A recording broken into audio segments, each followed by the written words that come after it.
পাক সেনাপ্রধানের হুমকি নেপথ্যে কি মার্কিন চাল নাকি পাকিস্তানের নিজস্ব আস্ফালন? নমস্কার। সম্প্রতি আন্তর্জাতিক রাজনীতিতে তীব্র আলোড়ন সৃষ্টি হয়েছে পাকিস্তানের সেনাপ্রধান জেনারেল আসিম মুনিরের একাধিক বিস্ফোরক মন্তব্যকে ঘিরে।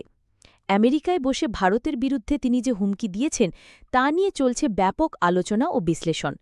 এই হুমকি পাকিস্তানের একার নয়, এর পেছনে রয়েছে মার্কিন যুক্তরাষ্ট্রর মতো বিশ্বশক্তির গোপন ইন্ধন। বিশেষ করে ভারতের স্বাধীন বিদেশনীতি এবং বাণিজ্য ক্ষেত্রে আমেরিকার চাপের কাছে নতি স্বীকার না করার কারণেই এই প্রক্সি বা ছায়া আক্রমণের ছক কষা হচ্ছে। আজকের এই ভিডিওতে আমরা গভীরে গিয়ে জানার চেষ্টা করব জেনারেল মুনিরের হুমকির পেছনের কারণগুলো কী এবং ভারতেরই বা কী ধরনের পদক্ষেপ নেওয়া উচিত। আসল ঘটনা কি বলেছেন পাক সেনাপ্রধান?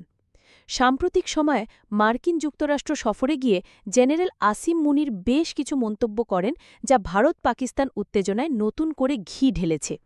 বিভিন্ন সংবাদ মাধ্যমের রিপোর্ট অনুযায়ী তিনি খোলাখুলি পারমাণবিক যুদ্ধের হুমকি দিয়েছেন। তার কয়েকটি উল্লেখযোগ্য মন্তব্য হল মার্সিডিজ বনাম ডাম্পার ট্রাক তত্ত্ব। জেনারেল মুনির বলেন, ভারত হল হাইওয়েতে চলা একটি চকচকে মার্সিডিজ গাড়ির মতো, আর পাকিস্তান হল পাথর বোঝাই ডাম্পার ট্রাক। যদি মুখোমুখি সংঘর্ষ হয় তাহলে কার বেশি ক্ষতি হবে? এই মন্তব্যের মাধ্যমে তিনি একদিকে যেমন পারমাণবিক সংঘাতে ভারতের বিপুল ক্ষয়ক্ষতির দিকে ইঙ্গিত করেছেন, তেমনি অন্যদিকে এই প্রথম পাকিস্তানের শীর্ষ স্তর থেকে স্বীকার করে নেওয়া হল যে সার্বিক উন্নয়নের নিরিখে তারা ভারতের চেয়ে পিছিয়ে পড়েছে। অর্ধেক বিশ্বকে নিয়ে ডুবব। তিনি আরও বলেন, আমরা একটি পারমাণবিক শক্তিধর দেশ। যদি আমাদের মনে হয় যে আমরা হেরে যাচ্ছি বা আমাদের অস্তিত্ব সংকটে, তাহলে আমরা একা ডুবব না, অর্ধেক বিশ্বকে সঙ্গে নিয়ে ডুবব। এই বক্তব্য পাকিস্তানের চিরাচরিত নিউক্লিয়ার ব্ল্যাকমেল বা পারমাণবিক অস্ত্রের জুজু দেখানোর কৌশল হিসেবেই দেখা হচ্ছে। বাঁধ ধ্বংসের হুমকি। সিন্ধু জলবণ্টন চুক্তি নিয়ে চলমান উত্তেজনার আবহে মুনির হুমকি দেন, ভারত যদি সিন্ধু নদীর উপনদীর ওপর বাঁধ তৈরি করে তবে পাকিস্তান 10টা মিসাইল ছুড়ে তা ধ্বংস করে দেবে। পূর্ব দিক থেকে আক্রমণের ইঙ্গিত। একটি রিপোর্টে এও দাবি করা হয়েছে যে মুনির বলেছেন, এবার আমরা ভারতের পূর্ব দিক থেকে শুরু করব, যেখানে তাদের সবচেয়ে গুরুত্বপূর্ণ সম্পদ রয়েছে, এবং তারপর পশ্চিম দিকে যাব। এই মন্তব্য স্বাভাবিকভাবেই প্রশ্ন তুলেছে যে তবে কি পাকিস্তান এবার বাংলাদেশকেও এই সংঘাতে জড়ানোর চেষ্টা করতে পারে? নেপথ্যের কারণ মার্কিন চাপ ও বাণিজ্য দ্বন্দ্ব। জেনারেল মুনিরের এই হুমকির পরেই যে প্রশ্নটি সবচেয়ে বড় হয়ে দাঁড়িয়েছে তা হল, এর পেছনে কি আমেরিকার কোনো ভূমিকা রয়েছে? এই তত্ত্বটি একেবারে উড়িয়ে দেওয়ার মতো নয়। সাম্প্রতিক সময় ভারত ও মার্কিন যুক্তরাষ্ট্রের মধ্যে বাণিজ্য নিয়ে সম্পর্কে টানাপোড়েন চলছে। বিশেষ করে রাশিয়া থেকে ভারতের তেল কেনা নিয়ে আমেরিকা অসন্তুষ্ট। ডোনাল্ড ট্রাম্পের প্রশাসন ক্ষমতায় ফেরার পর ভারতীয় পণ্যের উপর আমদানি শুল্ক বিপুল পরিমাণে বাড়িয়ে দিয়েছে, যা প্রায় 50% পৌঁছেছে। এর জবাবে ভারতও স্পষ্ট জানিয়ে দিয়েছে যে দেশের জাতীয় স্বার্থ ও জ্বালানি সুরক্ষার প্রশ্নে কোনো চাপের মুখেই তারা নতি স্বীকার করবে না।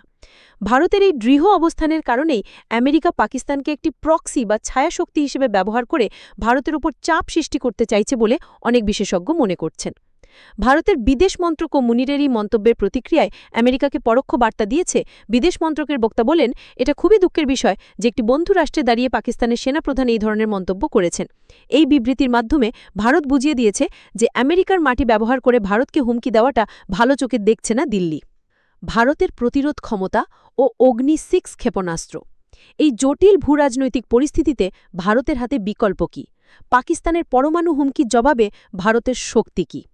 এখানেই প্রাসঙ্গিক হয়ে ওঠে অগ্নি-6 দূরপাল্লার ব্যালিস্টিক মিসাইল অগ্নি-6-এর কথা। অগ্নি-6 হল ভারতের প্রতিরক্ষা গবেষণা ও উন্নয়ন সংস্থা DRDO দ্বারা তৈরি একটি অত্যাধুনিক আন্তঃমহাদেশীয় ব্যালিস্টিক মিসাইল। এর বৈশিষ্ট্যগুলো হল, এটি 12,000 কিলোমিটার পর্যন্ত দূরের লক্ষ্যে আঘাত করতে সক্ষম, বহু ওয়ারহেড বহন করা সক্ষম। মিসাইলটি একসাথে 10 থেকে 12টি পরমাণু ওয়ারহেড বহন করে এবং ভিন্ন ভিন্ন লক্ষ্যবস্তুতে আঘাত করতে পারে। প্রতিরোধ ক্ষমতা। অগ্নি-6-এর মতো ক্ষেপণাস্ত্র ভারতের দ্বিতীয়বার আঘাত করার ক্ষমতা বহুগুণে বাড়িয়ে দেবে।